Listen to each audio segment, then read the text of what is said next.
He thought I'd never find out that he could keep juggling women like a magician. But magicians slip up, and his mistake was leaving his suitcase unlocked after a business trip. Inside, I found a love letter. And another woman's lingerie. That night, I set the letter on his pillow and waited. When he walked in, his face dropped. "Where did you find that?" he whispered. I smiled, "Right next to your lies."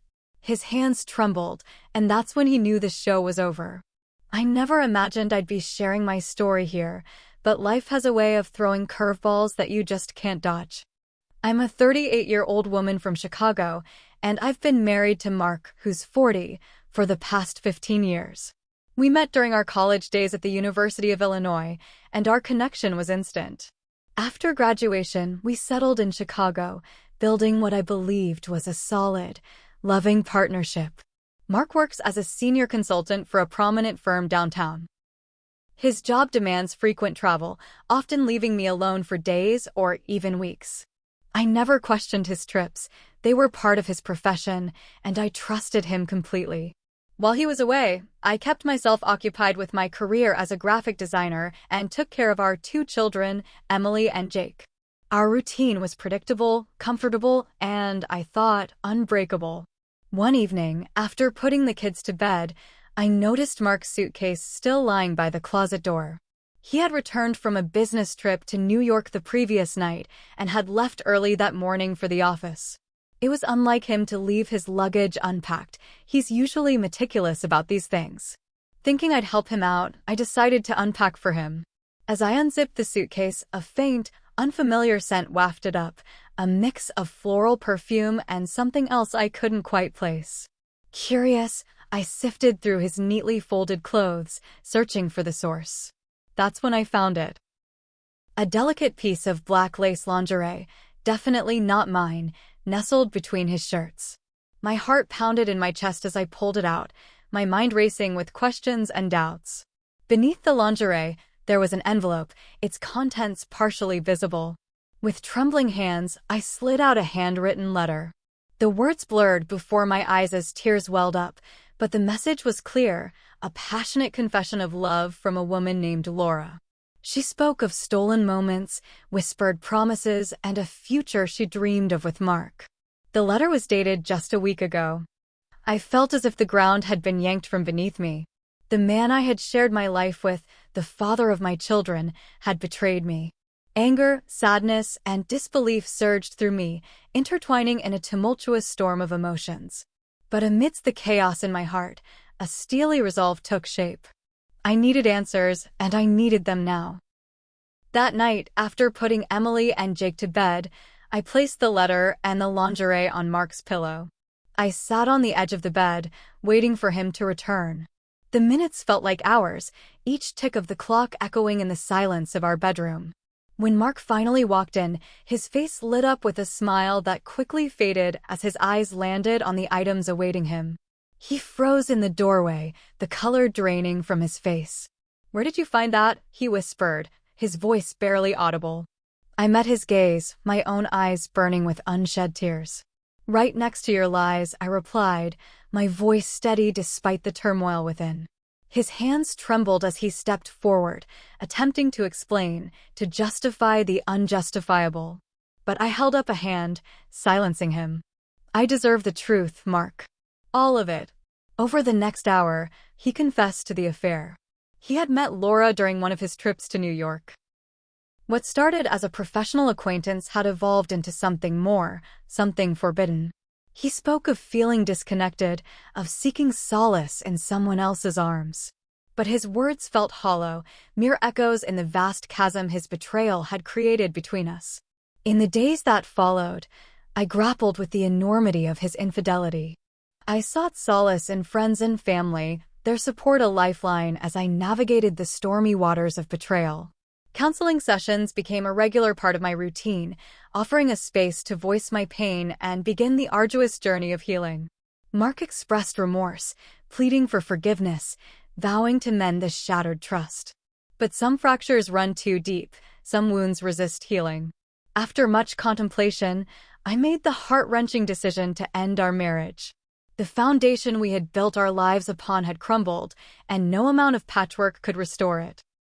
Divorce proceedings were challenging, a labyrinth of legalities and emotional upheaval. But through it all, I remained steadfast, focusing on the well-being of our children and myself. We sold our family home, and I moved into a smaller apartment in the heart of Chicago, a fresh start amidst familiar surroundings. Co-parenting with Mark required establishing new boundaries, redefining our relationship for the sake of Emily and Jake. It wasn't easy, but with time, we found a rhythm that worked, prioritizing our children's happiness above all else. In the quiet moments, when the weight of the past threatened to overwhelm me, I found strength in self-reflection and personal growth. I rekindled passions long dormant, painting, writing, exploring the vibrant culture of Chicago.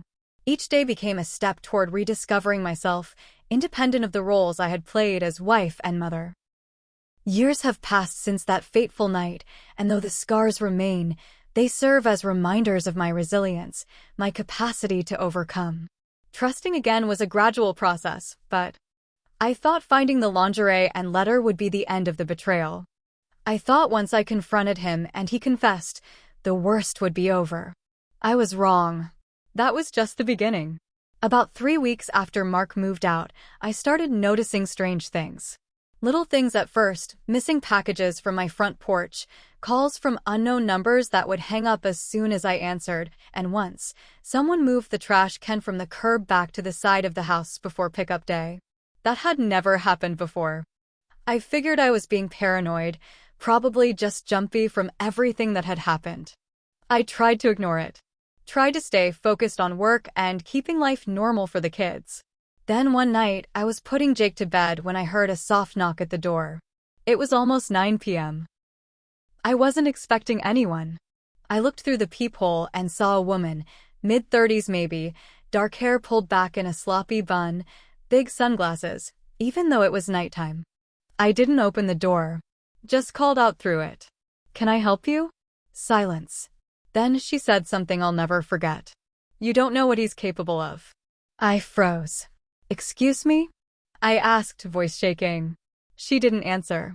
Just turned around and walked away into the night. I opened the door and stepped out onto the porch, scanning the street, but she was already gone. I didn't tell Mark about it. I didn't want to give him the satisfaction. I called a friend instead. Rachel. She'd been through a messy breakup a few years ago and always told me to trust my gut. She came over the next day with coffee and a notepad. "Let's make a timeline," she said. "We'll track everything strange. Maybe it's nothing, but maybe it's something." And that's when we started digging. Rachel had a friend in IT who helped us check out some old backup files from Mark's iCloud. Not technically legal, but desperate times. What we found made my stomach twist. There were dozens of messages between him and Laura. And not just Laura. There were at least 3 other women. All with their own threads. All thinking they were the one. One of them, Sophie, was from Milwaukee. She'd been seeing him for over a year. They had weekend trips. Photos. He told her he was single, divorced for 2 years. She even met his kids, some story he made up about nephews he was helping raise. I didn't know whether to scream or laugh. I emailed Sophie. I didn't expect a response. But she wrote back the next day. And she was pissed. Not at me, at him. We started talking. Swapping stories, lining up timelines. That's when it all started to unravel. Apparently, Mark had told her about me, but only as his unstable ex-wife who couldn't let go. Said I was stalking him, trying to ruin his life.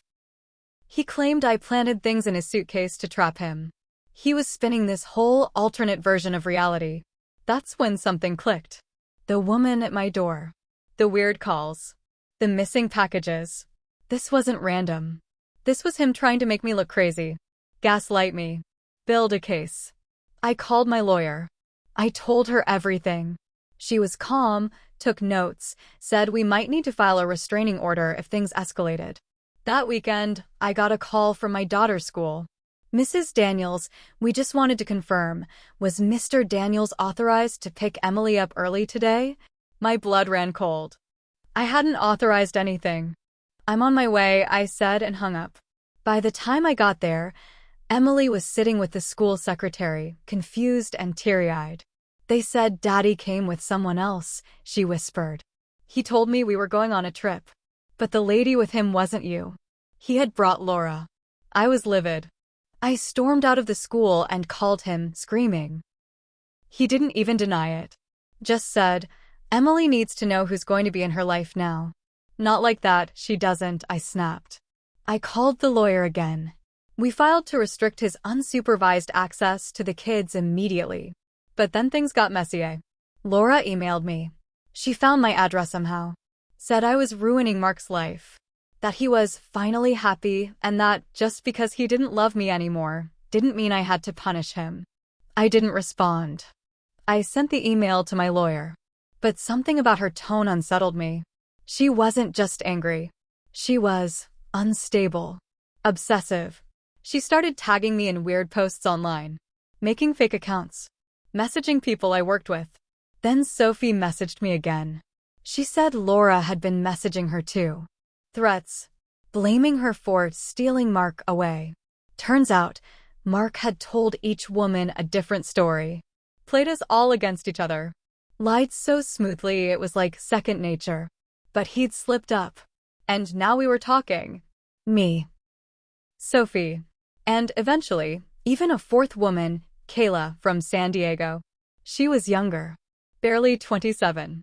Thought she was dating a high-powered tech entrepreneur from Chicago. He flew her out once a month. We decided to meet.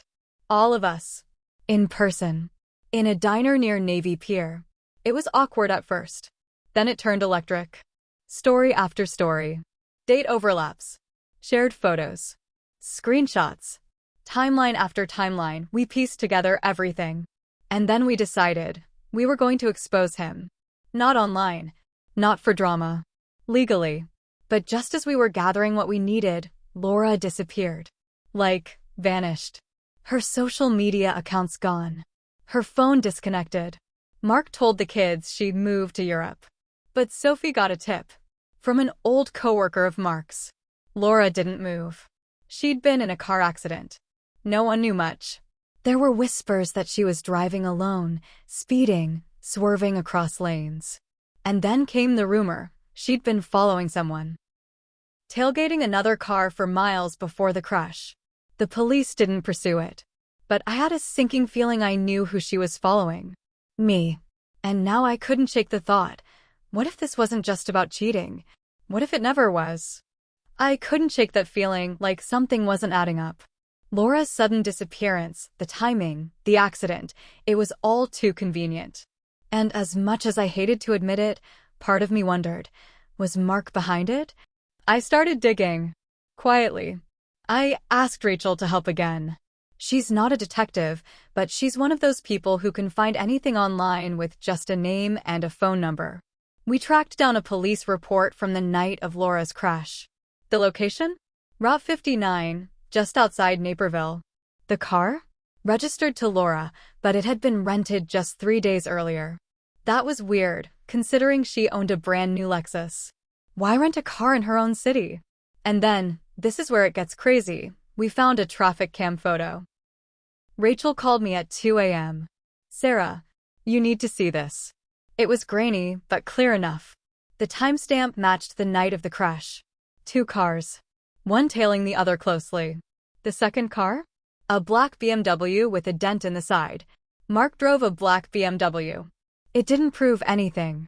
But it was enough to send chills down my spine. I called the detective listed on the police report. Told him I was a friend of Laura's. Said I was concerned. Asked if there had been any investigation. He brushed me off, said it was ruled an accident. No foul play. She had been speeding alone. But was she really alone? I asked. Silence. Then he sighed. Look, ma'am, we have no evidence of another vehicle causing harm. And the woman, she wasn't exactly stable. There were reports she was harassing someone. I knew what he meant. He was referring to me. So I did something I wasn't proud of. I contacted Laura's sister. Her name was Jenna. They weren't close, apparently, but Jenna had been listed as next of kin. She lived in Detroit. I tracked her down on Facebook and sent a message. She replied the next day. Are you the woman Laura was seeing Mark behind the back of? I blinked at the screen. Turns out, Jenna knew everything. Laura had told her about the affair, about me, about how Mark said he was going to leave me but hadn't yet.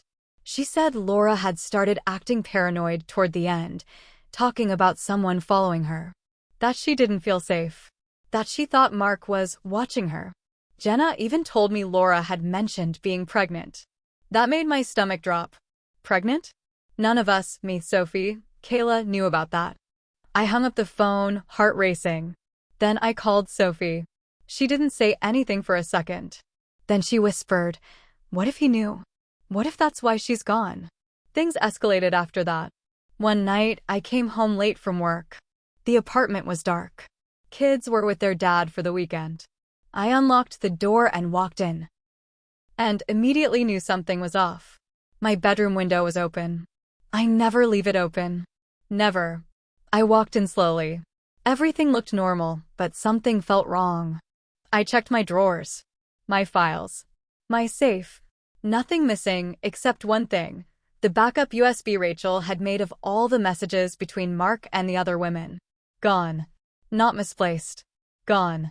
And the next day, my lawyer called me. Hey Sarah, quick question. Did you recently withdraw your request to limit Mark's custody access? What? No. Well, someone submitted a new affidavit. It was signed, with your name. Same address. It looked real. I felt like I was losing my mind. I drove straight to the courthouse, demanded to see the file. And there it was. A signed statement, using my name, saying I no longer believed Mark posed any threat and that I was comfortable with full shared custody. But the signature? It wasn't mine. I don't know if he forged it or had someone do it for him. But it was not my handwriting. My lawyer sprang into action, filed an emergency motion. But the damage was done. For a few days, Mark had unrestricted access to the kids. He picked them up, took them to a cabin up north. No phone service. No updates. I thought I was going to throw up from the stress. When he finally brought them back, they looked off. Not hurt, but off. Emily, my oldest, kept looking down. When I asked her if everything was okay, she just said, Daddy said you're trying to make him go to jail. That if you win, we won't get to see him anymore. I sat down right there on the kitchen floor. This man wasn't just lying to me anymore. He was turning my children into pawns. Rachel and I had had enough. We decided to go deeper. Through Jenna, Laura's sister, we got access to Laura's cloud account. She had it set up to automatically back up photos and notes. And that's when we found the audio recordings. Laura had been recording her conversations with Mark. There were 7 files. I listened to every second. In one of them, Mark's voice is low and firm. Laura sounds upset. You said you were going to leave her, she says. I am. But not like this. You have no idea what's at stake. Is it the kids? Silence. It's more than that, he says. If Sarah finds out about the other thing, it's over. Everything's over. The other thing? Laura asks. He doesn't answer. Mark, are you hiding something else from her? End of file. What other thing? I scrolled through the folders. Buried in the files was a single photo. A printed bank receipt marked confidential. The amount? $240,000. From an account I'd never heard of. With his name and someone else's. A trust account. Created 2 years ago. Guess who the other name was? Laura. At this point, I don't even know what's going on. He's hiding money. Laura might have been pregnant. She might have been followed. He forged my signature. Broke into my home. Lied to the kids. I'm terrified this goes even deeper. What else don't I know? Rachel and I are planning to take this to someone bigger. A private investigator. Maybe even a journalist. I don't want revenge anymore. I want truth. And I want to make sure no other woman ends up like Laura. Everything changed the day I got the email from the private investigator.